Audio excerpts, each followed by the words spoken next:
Et si je te disais que Cars n'a jamais essayé de parler de course automobile? Tu ne me crois peut-être pas, mais réfléchis-y rien que sur Flash, est-ce que tu l'as déjà vu une seule fois gagner une coupe? Non, jamais, et ce parce que ça n'a jamais été le but de Cars, et chaque film de la trilogie porte un message différent. Je suis rapide. Le premier film se base en très grosse partie sur Flash McQueen et il nous introduit aux personnages légendaires que l'on connaît, comme le rookie qui déchire tout dès son arrivée, avec son arrogance et en faisant le one-man show. Quand on y réfléchit bien, même si l'intro et la première course est légendaire, bah Flash il est insupportable au début, il traite tout le monde comme des moins que rien, il respecte personne et veut tout finir au plus vite, ça lui coûte même la course parce que sans son arrogance il aurait sans doute gagné, et la seule personne qu'il respecte c'est King, mais il finira par lui mettre en pleine face. Bah t'es bête comme tes jantes.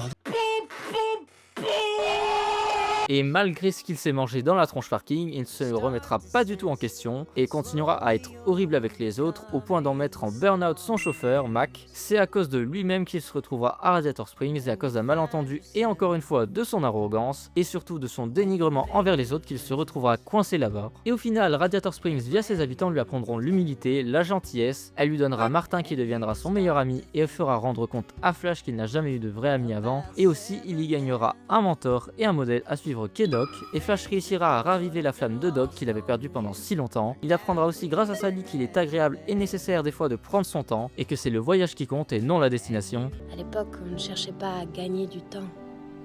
On prenait le temps. Doc, lui apprendra plusieurs techniques de course et à savoir écouter les autres. Avec la course finale, on a le summum du film, on voit que Flash, malgré la course, a plus que n'importe quoi dans la tête Radiator Springs et ses habitants. Il repense à Sally au point d'en louper son début de course, et puis ce qu'on attendait tous arrive. Je sais pas si je... On fait tout ce chemin pour te voir abandonné. Doc?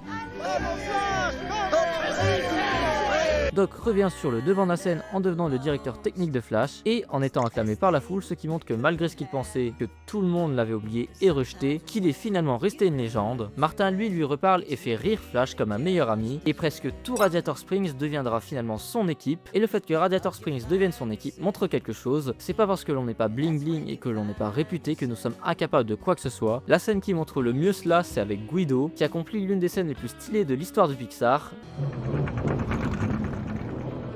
Hé Minus, tu vas lui nettoyer son pare-brise?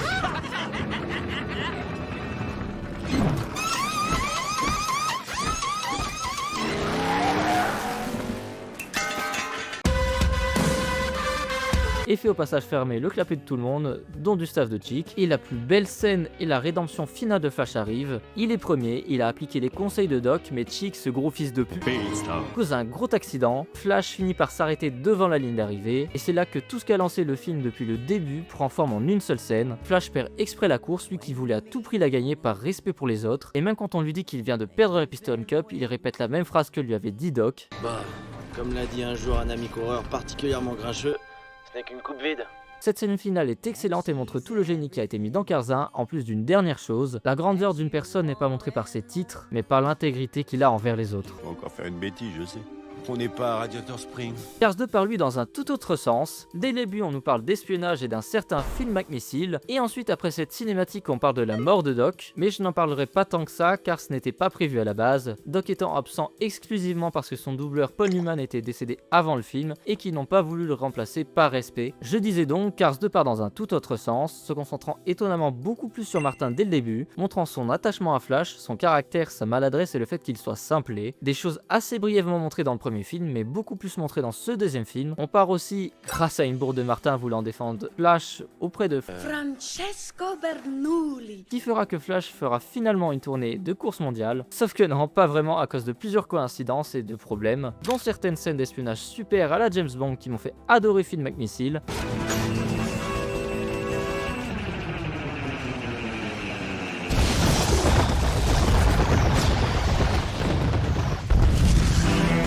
Pas mal, non? Et surtout parce que beaucoup de personnages se moqueront du comportement naturel de Martin, au point que Flash aura honte de lui et après avoir fait perdre sans vouloir à Flash une course, il finira par le jarter salement et il voudra s'exiler, mais il se retrouvera mêlé aux histoires d'espionnage de Finn et Holly qui le penseront espion presque tout le film. Et presque tout le film on jonglera là-dessus, ce qui fait d'ailleurs sans doute référence au film La mort aux trousses avec un personnage principal qui se retrouve dans la même situation, mais du coup pendant tout le film Martin subira un syndrome de l'imposteur, il aura peur d'être lui-même pour ne pas décevoir les autres et quand on lui donnera des qualités, dira qu'il est un espion ou qu'il est une personne hors pair, il dira toujours cette phrase. Je suis qu'une dépanneuse. Et le film fera apprendre à Martin tout le long que ça ne sert à rien de se comparer aux autres et qu'il faut savoir s'accepter soi-même. Flash comprendra qu'il avait fait erreur aussi en voulant changer son meilleur ami par peur de la réaction des autres. Il dira finalement une phrase qui résume très bien la morale du film. Et dis-toi que même si les gens ne te prennent pas au sérieux, ce n'est pas à toi de changer, c'est à eux. Et j'en avais pas parlé avant, mais dans le film il y a 4 courses. Sur les 4 courses, il y en a 2 qui ne se finissent même pas et 2 que l'on voit brièvement se finir en 1 ou 2 scènes, dont une où Flash perd. Le grand Flash McQueen pour sa dernière saison.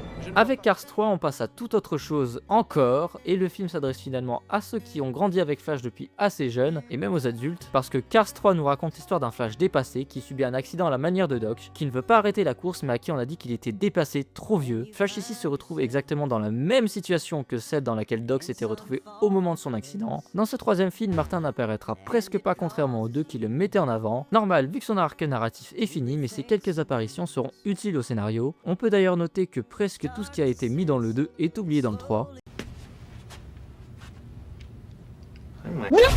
Finalement, après son crash, on aura un Flash qui fera exactement la même chose que Doc en s'enterrant dans son atelier et en regardant des vidéos des anciennes courses de Doc. Et même si j'en avais pas encore parlé, Jackson Storm représente lui littéralement ce que serait devenu Flash McQueen s'il ne se serait pas retrouvé à Radiator Springs. Il a tout ce qui faisait de lui un personnage détestable dans le début du premier film, mais il est en plus froid, plus sérieux, même les couleurs plus sombres du personnage montrent cela. Au final, pour essayer de dépasser Storm, Flash s'entraînera sans relâche avec Cruz Ramirez, une coach. Elle est l'élément déclencheur de la morale du film, elle entraîne Flash qui ne réussira jamais vraiment à atteindre Storm, et Ramirez, elle est coach non pas par choix mais parce qu'elle n'a jamais osé devenir pilote, et ça Flash ne le comprendra pas tout de suite et la prendra presque de haut, disant même à un moment Mais vous en avez aucune idée, parce que vous n'êtes pas une voiture de course. et c'est à ce moment-là que Cruz lui a expliqué sa peur d'essayer et le sentiment d'infériorité qu'elle ressentait envers les autres. Les autres coureurs étaient très différents de moi. Ils étaient tous plus grands et plus forts, et surtout, plus sûrs d'eux.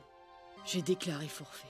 C'est à ce moment-là que Flash demandera conseil à Martin et qu'il ira finalement voir avec Cruz après s'être excusé en suivant les propres principes de Cruz, puis est allé voir le mentor de Doc Hudson, étonnamment encore vivant, et on découvrira grâce à ce mentor que malgré que Flash pensait que Doc avait toujours continué d'être malheureux après son accident, même après l'arrivée de Flash, Quel état.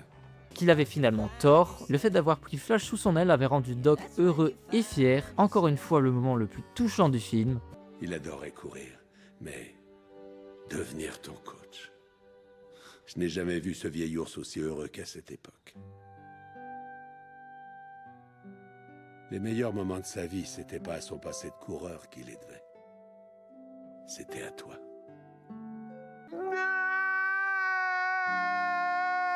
Et la course finale qui est encore deux fois le summum du film nous montrera un Flash qui s'accroche et qui petit à petit se rapprochera de Storm pendant la course, mais encore, c'est après une phrase de celui qui voulait que Flash prenne sa retraite et qui voulait dégager Cruz parce qu'elle n'est qu'une coach selon lui, que Flash se rendra compte d'un truc. C'est surtout ma dernière chance de donner sa première chance à une rookie. Et c'est beau parce qu'il prendra même la place durant la course de directeur technique. Il aura accompli la même chose que Doc et lui par lui-même et sans se terrer des années à se morfondre. Il aura réussi à passer le flambeau et à se réjouir de donner sa place à quelqu'un qui n'a jamais réussi à se donner la sienne. Mais avant ça, Je le dis vite fait comme ça, mais si tu aimes la vidéo, n'hésite pas à t'abonner, j'analyse beaucoup de cinéma, animé et jeux vidéo en général. Mais du coup, en résumé, si on peut faire un court résumé d'environ 5 heures de film, on peut vraiment pas dire du tout que Cars est une histoire de voiture. Flash dans les films, c'est vraiment 7 courses montrées, 3 défaites, 200 résultats, une victoire et une course où il a donné sa place à Ramirez en cours de route. Et on a surtout vu à chaque film une morale différente, mais toujours importante. C'est en ça que la trilogie Cars fait partie des, voire sont les meilleurs films d'animation de Pixar. Oui, ils sont beaux, oui il y a des scènes stylées, mais surtout ils nous montrent des personnages qui évoluent et des morales qui s'appliquent à tous et encore plus aujourd'hui, des morales qui nous touchent et où nous toucherons forcément un jour. Hé, Flash, t'es prêt? Oh oui, Flash est prêt.